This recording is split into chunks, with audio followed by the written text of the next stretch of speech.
नमस्कार दोस्तों, blog money में आपका स्वागत है। गूगल एडसेंस अप्रूवल एक ऐसा टर्म है जो हर ब्लॉगर को बहुत ही परेशान करता है।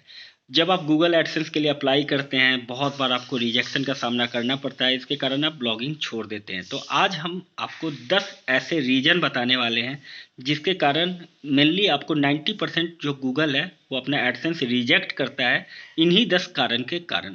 तो अगर आप इन रीजन को पहले से समझ लेंगे और अगर आप इसके अकॉर्डिंग आप अपने ब्लॉग पोस्ट पे काम करेंगे तो डेफिनेटली आपको सक्सेस मिलेगा। इसलिए वीडियो को कंप्लीट देखिएगा। अगर आप अब मेरे चैनल पे नए हैं और अभी तक अगर आपने मेरा चैनल सब्सक्राइब नहीं किया है, काइंडली सब्सक्राइब कर ले, क्योंकि ब्लॉगिंग के रिलेटेड जो भी अच्छी और प्रैक्टिकल इन्फॉर्मेशन होती है वो मैं हमेशा आप लोगों तक लेके आता हूँ। चलिए दोस्तों, स्टार्ट करते हैं। सबसे पहला रीजन जो गूगल एडसेंस रिजेक्ट करने का होता है वो होता है low value content. Low value content क्या होता है? देखिए, जब आप ब्लॉग लिखते हैं तो वो आपके रीडर के लिए होता है।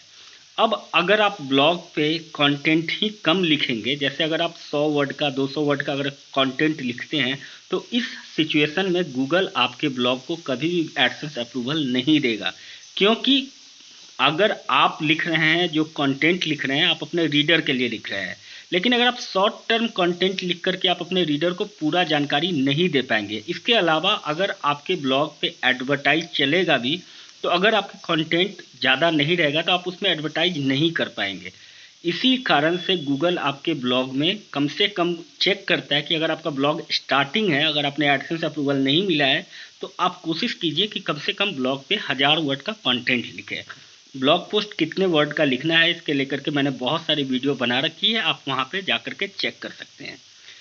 दूसरा रीज़न, जो गूगल के लिए मैंडेटरी पेजेज हैं, जैसे प्राइवेसी पॉलिसी हो गया, कॉन्टैक्ट अस हो गया, अबाउट अस हो गया, अगर ये पेजेज आप अपने ब्लॉग पे नहीं बनाते हैं तो आपको गूगल एडसेंस अप्रूवल नहीं मिलेगा। बहुत सारे ऐसे ब्लॉगर होते हैं जो about us, contact us, privacy policy बनाते हैं, लेकिन उसको इस तरीके से छिपा के रखते हैं कि जब गूगल का बोट आता है उसको चेक करने, कि जब एडसेंस अप्रूवल के लिए आपके ब्लॉग को चेक करता है तो उन्हें वो चीज़ दिखाई नहीं देता है। इस कारण से गूगल जो है आपके ब्लॉग को रिजेक्ट कर देता है। कई बार आप देखते होंगे कि बिना किसी रीजन का गूगल एडसेंस अप्रूवल रिजेक्ट हो गया। तो ये रीजन उसी में से एक होता है। अगर आप अपने स्ट्रक्चर पे काम करते हैं, क्लियर स्ट्रक्चर रखें, आपका जो मैंडेटरी पेजेज है उसको फ्रंट पे रखें, आपको डेफिनेटली उससे सक्सेस मिलेगा। तीसरा रीजन, आपके ब्लॉग पे इनफ पोस्ट नहीं होता है। देखिए, कई बार जो ब्लॉगर होते हैं बहुत जल्दबाजी करते हैं, 2 3 4 5 ब्लॉग पोस्ट लिखते हैं और गूगल एडसेंस अप्लाई कर देते हैं। इस केस में गूगल जो है आपके ब्लॉग को एनालाइज करता है, देखता है कि 2 3 ब्लॉग पोस्ट तो है, ठीक है, लेकिन आपके ब्लॉग पे इनफ ब्लॉग पोस्ट होने चाहिए। ऐसा गूगल ने कहीं पे मेंशन नहीं किया है, लेकिन मैं अपने एक्सपीरियंस से बता रहा हूँ। मेरे ब्लॉग मेंटरिंग प्रोग्राम से बहुत सारे ब्लॉगर जुड़ते हैं और उस एक्सपीरियंस के अकॉर्डिंग मैं बता रहा हूँ कि आपके ब्लॉग पे कम से कम 15 से कम ब्लॉग पोस्ट नहीं होने चाहिए। आपके ब्लॉग पे अगर 15 से कम ब्लॉग पोस्ट है तो इसकी संभावना बहुत कम है कि आपको एडसेंस का अप्रूवल मिलेगा। कोशिश कीजिए 15 से ज़्यादा ब्लॉग पोस्ट हो उसके बाद एडसेंस अप्लाई करने का। चौथा रीजन जो कि बहुत ही इम्पोर्टेंट है, आपका जो ब्लॉग है उस पर इनफ ट्रैफिक होना चाहिए। अब इनफ ट्रैफिक आएगा कैसे? बहुत सारे लोग बोलते हैं कि आप जब स्टार्ट में ब्लॉग बनाते हो उसको सोशल मीडिया पे प्रमोट नहीं करो, लेकिन ये गलत है। आपको इनिशियल ट्रैफिक प्राप्त करने के लिए, इनिशियल सब्सक्राइबर बनाने के लिए, इनिशियल आपका जो ईमेल सब्सक्रिप्शन बनाने के लिए आपके अपने ब्लॉग को इनफ सोशल मीडिया पे प्रमोट करना है। क्योंकि क्या है कि इनिशियल ट्रैफिक जब आपके ब्लॉग पे आएगा तो ही आपके ब्लॉग पे गूगल भी उस पर ट्रैफिक भेजेगा।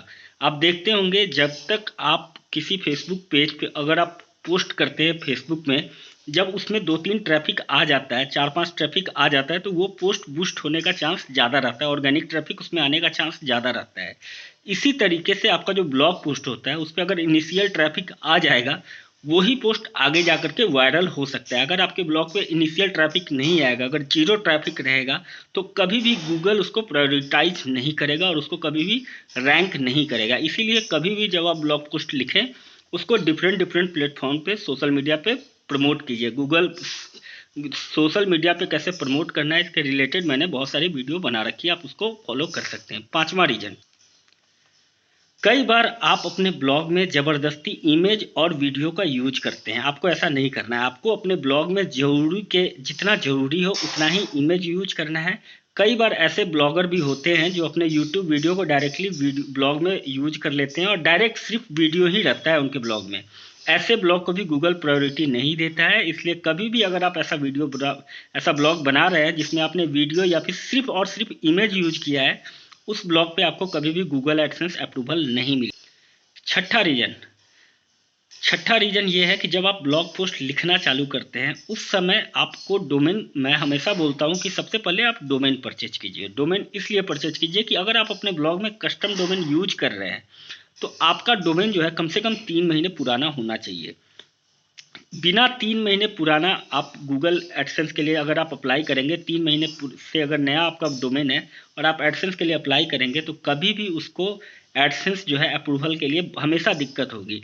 बहुत कम चांस है, 20 to 25% चांस है कि आपको एडसेंस अप्रूवल मिलेगा। 75% केस में अगर आपका कस्टम डोमेन है तो आपको एडसेंस अप्रूवल रिजेक्ट कर दिया जाएगा। इसलिए कोशिश कीजिए कि जब तक आपका ब्लॉग 3 महीना पुराना आपका डोमेन ना हो तब तक एडसेंस के लिए अप्लाई ना करें।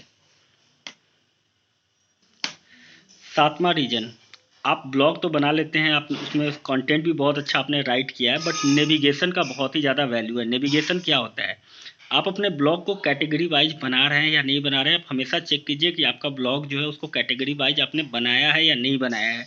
अगर आपने कैटेगरी वाइज बनाया है तो आप उसका स्ट्रक्चर में जाके चेक कीजिए कि वो कैटेगरी वाइज खुल रहा है या नहीं खुल रहा है। कैटेगरी किसको कहते हैं उसके रिलेटेड मैंने वीडियो बनाया हुआ है, आप उसको चेक कीजिए कि ब्लॉग का स्ट्रक्चर कैसे करना है, मैंने उसके रिलेटेड वीडियो बनाया, आप उसको चेक कर सकते हैं। हमेशा एक कैटेगरी में 6 से 7 ब्लॉग पोस्ट आपको लिखना है और उस कैटेगरी को आप हमेशा चेक करके देखिए कि वो कैटेगरी में रीडायरेक्ट हो रहा है या नहीं हो रहा है। अगर नहीं हो रहा है तो कभी भी आपको एडसेंस अप्रूवल नहीं मिलेगा। आठवां रीजन, अगर आप गूगल एडसेंस के लिए अप्लाई कर रहे हैं तो हमेशा आपको ये चेक करना है कि आपने दूसरे एड नेटवर्क का ऐड अपने ब्लॉग पे नहीं लगाया होना चाहिए। अगर आप दूसरे एड नेटवर्क का ऐड अगर आप अपने ब्लॉग पे लगा के रखते हैं तो आपको कभी भी गूगल अपना एड नेटवर्क के लिए आपको अप्रूवल नहीं देगा। हमेशा कोशिश कीजिए कि आप अगर मीडिया.नेट या दूसरे .नेट का एड नेटवर्क आप अपने ब्लॉग पे लगा के रखते हैं तो आपको उसको रिमूव कर लेना है जब आप एडसेंस अप्लाई करने के लिए जा रहे हैं तब।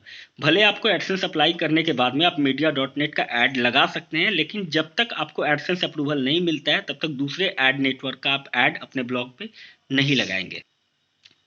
नौवां रीजन, H1H2 का यूज ना करना। अगर आप अपने ब्लॉग में H1H2 का यूज नहीं करते हैं, मतलब हेडिंग पॉइंट नहीं बनाते हैं, तो भी आपका जो गूगल है आपके ब्लॉग में प्रायोरिटी नहीं देता है। आपको अपने ब्लॉग में बुलेट जो साइन होता है उसको यूज करना है, आपको H1H2 टैग्स को यूज करना है। अगर इन सब चीज़ों को यूज करते हैं तो आपको डेफिनेटली गूगल एडसेंस अप्रूवल मिलेगा। बहुत सारे लोग बोलेंगे कि ये फैक्टर नहीं है, लेकिन मैं अपने एक्सपीरियंस के अकॉर्डिंग बोल रहा हूँ कि अगर आप H1H2 का यूज नहीं करते हैं तो आपको एडसेंस अप्रूवल मिलने में दिक्कत होती है। 10वां पॉइंट, जब आप एडसेंस अप्लाई कर देते हैं तो आपको रेगुलर ब्लॉग पोस्ट लिखते रहना है। भले आप उससे पहले ब्लॉग पोस्ट आप 2 महीने में पोस्ट करते हो, 3 महीने में पोस्ट करते हो, लेकिन जब आप एडसेंस अप्लाई कर देते हो उस समय आपको रेगुलर वे में पर डे एक ब्लॉग पोस्ट करना है जब तक आपको एडसेंस अप्रूवल नहीं मिलता है। क्योंकि क्या है कि जिस समय आपको चेक करने के लिए गूगल बोट आएगा उस समय वो देखेगा कि आपके ब्लॉग पे रेगुलर ब्लॉग पोस्ट है, तो उसका बेनिफिट आपको एडसेंस अप्रूवल के लिए मिल सकता है। तो दोस्तों ये हमारे 10 रीजन थे जिसके कारण आपको गूगल एडसेंस अप्रूवल नहीं मिलता है। दोस्तों वीडियो कैसा लगा जरूर बताइएगा दोस्तों, और अगर कोई कन्फ्यूजन होगा तो कमेंट सेक्शन में आप अपना क्वेश्चन पूछ सकते हैं। दोस्तों ब्लॉग मेंटरिंग प्रोग्राम से जुड़ने के लिए इंस्ट्रक्शन सेक्शन में आपको मेरा नंबर मिल जाएगा। थैंक यू, धन्यवाद। I really appreciate your time.